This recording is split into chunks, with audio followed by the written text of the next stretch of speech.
से शहाबुद्दीन एक सजा याफ्ता थे। शहाबुद्दीन बिहार के डॉन थे। बिहार के आतंक का एक नाम था शहाबुद्दीन। उसकी महिमा मंडन करना, उसका जयकारा लगाना तेजस्वी यादव, ये कहीं ना कहीं कर्पूरी जी और लोहिया जी और जेपी जी का जो समाजवाद था, उस समाजवाद को इन्होंने परिवर्तित कर दिया आतंकवाद में, भ्रष्टाचार में और जिस प्रकार से माफियावाद में। तेजस्वी यादव का जो मानसिकता है, जो उनके राजनीतिक दल का जो आधार है, वो आतंक, गुंडाराज, भ्रष्टाचार पर आधारित है कि आप जो है गुनाहगारों के साथ हैं, आप जो है क्रिमिनल के साथ हैं, आप जो है आतंकप्रस्त के साथ है। ये वही शहाबुद्दीन ने जिन्होंने हथियारों का जो है खजाना, AK-47, असलहा, बारूद सब जो है ये बिहार की धरती पर जो है मंगवाने का काम किया था। कौन भगवान मानता है शहाबुद्दीन को? कौन अपराधी को भगवान माना जाता है क्या? कैसी बातें कर रहे हो? शहाबुद्दीन एक अपराधी था। शहाबुद्दीन अपराधी था और खूंखार अपराधी था, क्रिमिनल था। कोई जनता उसको भगवान नहीं मानती। बिहार में इसी वर्ष विधानसभा का चुनाव है। चुनाव से ठीक पहले एक सभा में तेजस्वी यादव जो है शहाबुद्दीन का नाम लेते हैं, लेकिन लोग नाराज तब होते हैं जब शहाबुद्दीन के बेटे को पीछे वाले कुर्सी पर बैठाया जाता है। खास बातचीत करने के लिए हमारे साथ बीजेपी के मीडिया प्रभारी दानिश इकबाल जी हैं। शहाबुद्दीन का नाम अब ले रहे हैं चुनाव से ठीक पहले।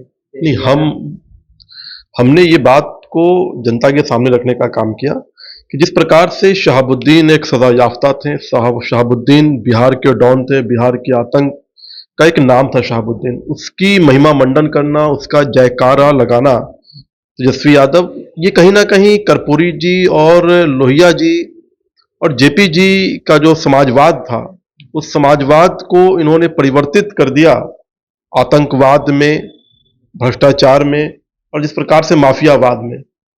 तो ये तेजस्वी यादव को बताना चाहिए कि तेजस्वी यादव क्या उनके आदर्श कर्पूरी, लोहिया और जेपी अब नहीं है? क्या उनके आदर्श अब शहाबुद्दीन है? वो शहाबुद्दीन जिसने न जाने कितने लोगों को मारा हो, कितने लोगों का घर उजाड़ा हो। पूरे सिवान जो है शहाबुद्दीन की खौफ की गवाही देता है। उस शहाबुद्दीन का जयकारा मुझे लगता है सब समाज में नहीं हो सकता है।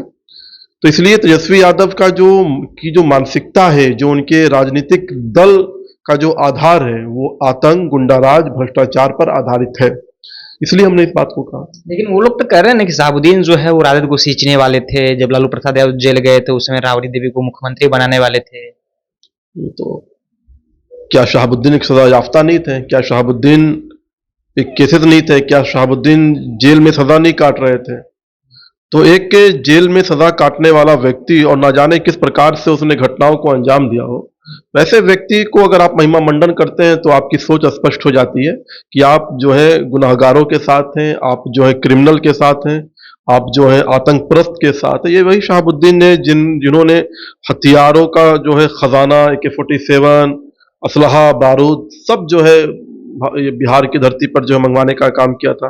एक जो जंगल राज का जो एक आतंक था वो शहाबुद्दीन के द्वारा था। तो निश्चित तौर पर लालू प्रसाद के शासनकाल में शहाबुद्दीन ने, लालू प्रसाद के जो शासनकाल था उसका जो एक दूसरा नाम वो शहाबुद्दीन था, आतंक का। तो इसलिए वो लोग गुणगान करते हैं, महिमा मंडन करते हैं। लेकिन लोकतंत्र में और जहां कानून व्यवस्था हो वहां पे शहाबुद्दीन का जयकारा नहीं हो सकता है। लेकिन एक कौम के तो नेता तो मानते हैं ना शहाबुद्दीन के। सभी लोग तो एक कौम के आदमी तो नेता मानते हैं उनको, भगवान मानने लगे हैं। तुम्हें दिखता हुआ भगवान मान रहे हैं?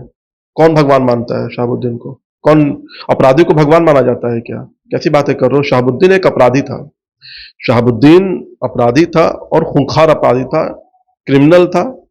कोई जनता उसको भगवान नहीं मानती। लगातार उसके परिवार के लोग चुनाव हार रहे हैं, वो जनता हरा रही है। तो पहले नॉलेज ठीक कर लो।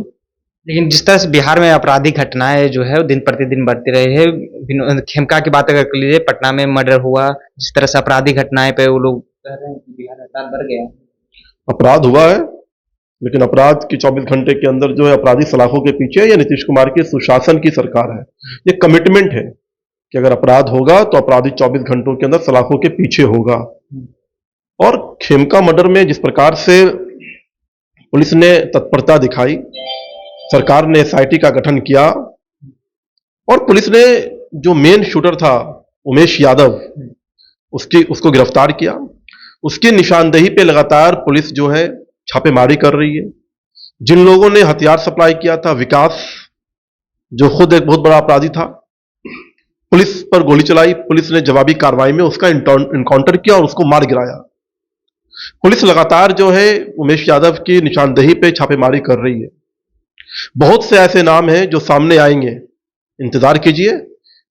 पुलिस प्रशासन भी आज प्रेस कॉन्फ्रेंस के माध्यम से विस्तार से इस जानकारी को देगी और निश्चित तौर पर ये एक राजनीतिक दल, एक समाज के द्वारा संचालित अपराध है।